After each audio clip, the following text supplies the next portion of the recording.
चाहत,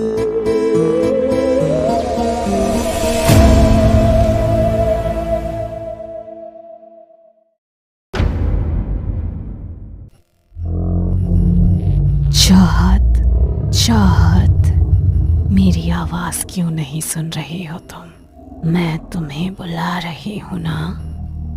चाहत, चाहत। ये कैसी आवाज है? रूम में तो मेरे अलावा कोई और है भी नहीं। तो मेरा नाम कौन पुकार रहा है?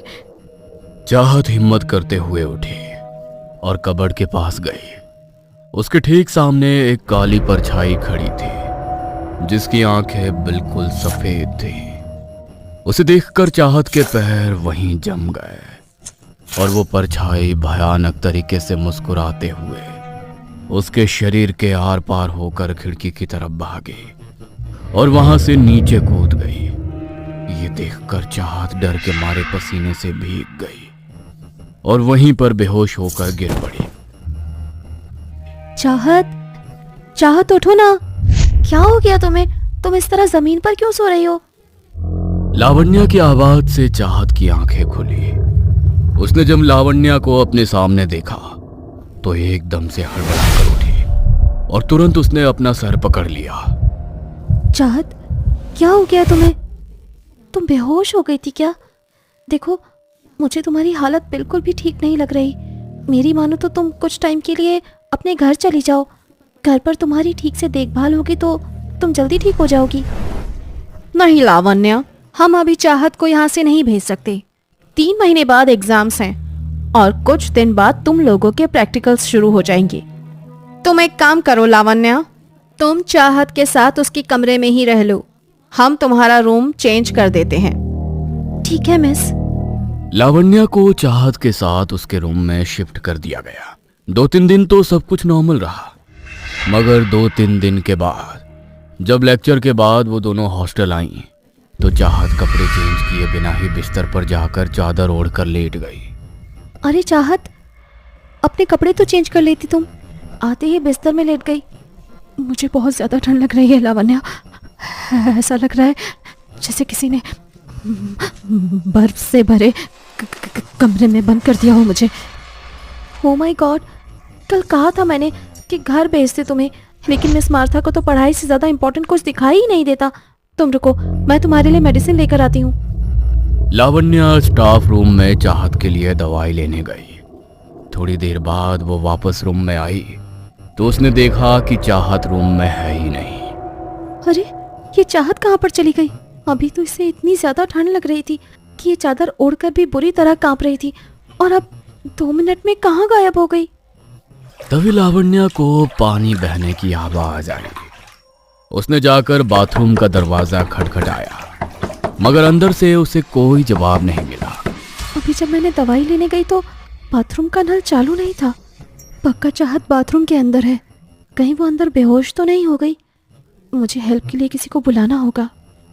लावण्या जल्दी से बाहर गई और उसने मदद के लिए गार्ड को बुलाया। उसने जाकर बाथरूम का दरवाजा तोड़ दिया और लावण्या दौड़ती हुई अंदर गई तो चाहत का चेहरा वॉश बेसिन में धंसा हुआ था और वॉश बेसिन से लाल रंग का पानी बाहर गिर रहा था। ओह माय गॉड, ये क्या हुआ? चाहत? लावण्या ने जल्दी से गार्ड की मदद से चाहत को वहां से बाहर निकाला। उसका पूरा मुंह खून से धंसा हुआ था और उसके फेफड़ों के भीतर पानी भर गया था। वो लोग जल्दी से उसे हॉस्पिटल लेकर गए। देखिए, आज रात उसे हमें यहीं पर रखना होगा, मगर समझ नहीं आ रहा कोई खुद अपने साथ ऐसा क्यों करेगा। क्या आपकी फ्रेंड किसी बात को लेकर परेशान थी? नहीं डॉक्टर, लेकिन कुछ दिन से उसकी तबीयत बहुत ख़राब चल रही थी।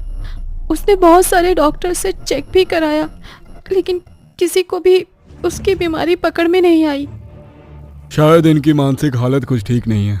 मेरा कहने का मतलब है कि कभी कभी इंसान इतनी ज़्यादा स्ट्रेस ले लेता है जिस वजह से उसकी हेल्थ पर बहुत असर पड़ता है। खैर, एक बार उनकी तबीयत ठीक हो जाए फिर मैं हमारे साइकेट्रिस्ट के साथ उनकी अपॉइंटमेंट बुक करवा दूंगा। ठीक है डॉक्टर, लेकिन क्या मैं हॉस्टल वापस जाने से पहले एक बार चाहत को देख सकती हूँ? मुझे उसकी बहुत चिंता हो रही है। ठीक है, लेकिन वो सो रही है, उसे नींद से मत जगाना। लावण्या अंदर रूम में गई और उसने बहुत ही चिंता भरी नजरों से चाहत की तरफ देखा। उसने अपने हाथ से अपना रुद्राक्ष का ब्रेसलेट निकाला और उसे चाहत के हाथ में पहना दिया। तभी चाहत की नींद टूट गई। अरे लावण्या, तुम मैं कहाँ पर हूँ? तुम्हारी तबीयत ज़रा ख़राब हो गई थी, इसीलिए तुम्हें हॉस्पिटल में एडमिट किया है। तुम मेरी बात ध्यान से सुनो चाहत, मुझे तुम्हारी बहुत चिंता है, इसीलिए मैंने अपना ये रुद्राक्ष का ब्रेसलेट तुम्हारे हाथ में पहनाया है। चाहे कुछ भी हो जाए, बस तुम इसे उतारना मत। तुम कुछ छुपा रही हो क्या मुझसे? मैं जानती हूँ कुछ ना कुछ गलत ज़रूर हो रहा है। मैं तुमसे कुछ छुपा नहीं रही, लेकिन बहुत कुछ जानना चाहती हूँ। लेकिन जब तक मैं सब जान नहीं लेती, तब तक तुम इस ब्रेसलेट को खुद से दूर मत करना। ये तुम्हारी रक्षा करेगा। तुम आराम करो, मैं ज़्यादा देर यहाँ पर नहीं रुक सकती, मुझे जाना होगा। लावण्या रात को वहां नहीं रुक सकती थी, इसलिए वो वापस हॉस्टल आ गई। चाहत के साथ दिन में जो भी हुआ वो सोच सोच कर लावण्या को नींद नहीं आ रही थी। उसने अपने फोन में थोड़ा रिलैक्सिंग म्यूजिक चलाया तो कुछ देर में उसकी आंख लग गई। उसकी आंख लगे अभी कुछ ही देर बीती थी, तभी उसके कानों में पानी टपकने की आवाज पड़ी। रात की शांति में वो आवाज इतनी साफ सुनाई दे रही थी कि लावण्या की नींद खुल गई। अरे यार, इतनी मुश्किल से तो नींद आई थी। इतनी रात को कौन नहा रहा है? कोई ठीक से सोने भी नहीं देता।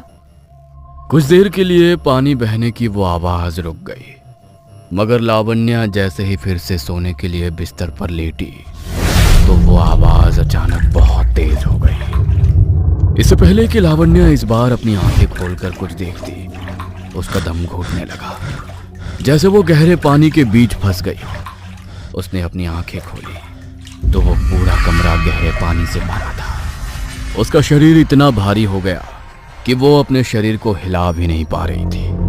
तभी उसकी नजरें सामने अलमारी की तरफ पड़ी तो उसे एक भयानक काली परछाई दिखाई दी, जिसकी आंखें बिल्कुल सफेद थीं। वो वहां से भागने के लिए अपने हाथ पैरों को चलाने की कोशिश कर रही थी, मगर उसका शरीर उसका साथ ही नहीं दे रहा था। तभी वो परछाई सीधा उसके ऊपर झपट पड़ी और उसने उसकी गर्दन को अपने हाथों से बुरी तरह जकड़ लिया। तभी हॉस्टल की घड़ी का पेंडुलम बजा और लावण्या हड़बड़ाते हुए उठी तो कमरा बिल्कुल सामान्य था। ना तो वो पानी से भरा था, ना ही वहां पर कोई परछाई थी। हे भगवान, कैसा सपना था ये? इतना भयानक सपना। लेकिन पता नहीं ऐसा क्यों लग रहा है कि ये सिर्फ कोई सपना नहीं है। ये रूम ठीक नहीं है। कल कुछ भी करके मैं मिस मार्था को बोलकर ये रूम चेंज करा लूंगी और चाहत को भी यहाँ पर नहीं रहने दूंगी। लावण्या इस हद तक घबरा गई थी कि उसका पूरा शरीर पसीने से भीग गया था और उसे बुरी तरह गर्मी लग रही थी। इसलिए वो अपना फेस वॉश करने के लिए बाथरूम में गई। उसने वॉश बेसिन का नल चालू करके अपने चेहरे पर ठंडे पानी के छींटे मारे, मगर वो जैसे ही वॉशरूम से बाहर निकलने लगी तो पीछे से उसके कान में एक आवाज पड़ी, मुझे बचा लो, मुझे बचा लो, लावण्या, ये मुझे मार डालेंगे। उस आवाज को सुनकर लावण्या डर से हाँफने लगी। उसने हिम्मत करते हुए पीछे मुड़कर देखा, मगर उसे कुछ भी दिखाई नहीं दिया। लेकिन जैसे ही उसने अपनी पलकें झपकाई तो सामने शीशे में उसे वही परछाई दिखाई दी, मगर धीरे धीरे वो एक लड़की का रूप लेने लगी, जिसका चेहरा जगह जगह से कटा हुआ था, कपड़े पूरी तरह खून से सने हुए थे और शरीर पर जिंदा कीड़े रेंग रहे थे। उसने अपने नाखूनों से अपने सर के मांस को फाड़ डाला और भयानक तरह से मुस्कुराते हुए उसे चबा चबा कर खाने लगी। वेदिका, वेदिका, तुम ये मेरा पूरा सपना है, ये सच नहीं हो सकता। तुम मर चुकी हो तो मुझे कैसे दिखाई दे रही हो? हॉस्टल का रूम नंबर 713 जिसमें वेदिका रहती थी बहुत ही खुशमिजाज लड़की थी, लेकिन एक दिन उसने अपने रूम में अपनी जान दे दी। किसी को कभी उसके मरने का कारण समझ नहीं आया और ना ही वो किसी के लिए कोई नोट छोड़ कर गई। पुलिस ने भी इन्वेस्टिगेट किया लेकिन उन्हें भी उसके मरने का कोई कारण नहीं मिला। कुछ महीने के लिए तो उस रूम को लॉक कर दिया गया, लेकिन जब रूम्स की शॉर्टेज हुई तो मिस मार्था ने वो रूम खोल दिया। वेदिका की भयानक आत्मा को लावण्या शीशे में देख रही थी। तभी वेदिका की आत्मा उसके ऊपर झपटी।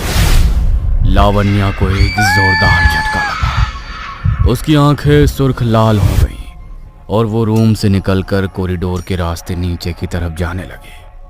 उसने नीचे पहुंचकर एक कमरे का दरवाजा खटखटाया। कुछ देर तक तो किसी ने दरवाजा नहीं खोला, मगर बार बार दरवाजा खटखटाने पर दरवाजा खुल गया। सामने मिस मार्था खड़ी थी। इतनी रात गए लावण्या को अपने सामने देखकर वो घबरा गई। लावण्या, तुम इतनी रात को मेरे कमरे में क्या कर रही हो? कुछ चाहिए क्या तुम्हें? लावण्या बिना कुछ बोले मिस मार्था के रूम के अंदर चली गई और उनके बिस्तर पर जाकर बैठ गई। ये क्या कर रही हो तुम और कुछ बोल क्यों नहीं रही हो? लावण्या ने अपने होठों पर उंगली रखी और भयानक तरह से मुस्कुराते हुए मिस मार्था को चुप रहने का इशारा करने लगी। तुझे क्या लगा मुझे मारकर तू बच जाएगी? अपना बदला नहीं लूंगी क्या मैं? क्या मैंने क्या किया तुम्हारे साथ? तुम तो जिंदा मेरे सामने बैठी हो। क्या बोल रही हो तुम? कैसा बदला? मिस मार्था के सामने बैठी लावण्या का चेहरा अचानक से बदल गया। शीशे में जो चेहरा लावण्या को दिखाई दे रहा था, अब वही चेहरा मिस मार्था के सामने बैठा था। वेदिका, वेदिका तुम तो मर चुकी हो।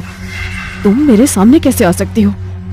उसे वहां देखकर मिस मार्था बुरी तरह घबरा गई और रूम से बाहर भागने के लिए दरवाजे की तरफ दौड़ने लगी। तभी पीछे से उसने उनकी गर्दन को जकड़ लिया और अपने लंबे पैने नाखून उनकी गर्दन में दे मारे। मिस मार्था जोर से दर्द से चीखी। आज तक किसी को पता नहीं चला कि मैंने अपनी जान नहीं ली थी। मुझे तो तूने मारा था, मेरी बलि देकर, और दुनिया को ऐसा दिखा दिया कि मैंने खुद अपनी जान ली है।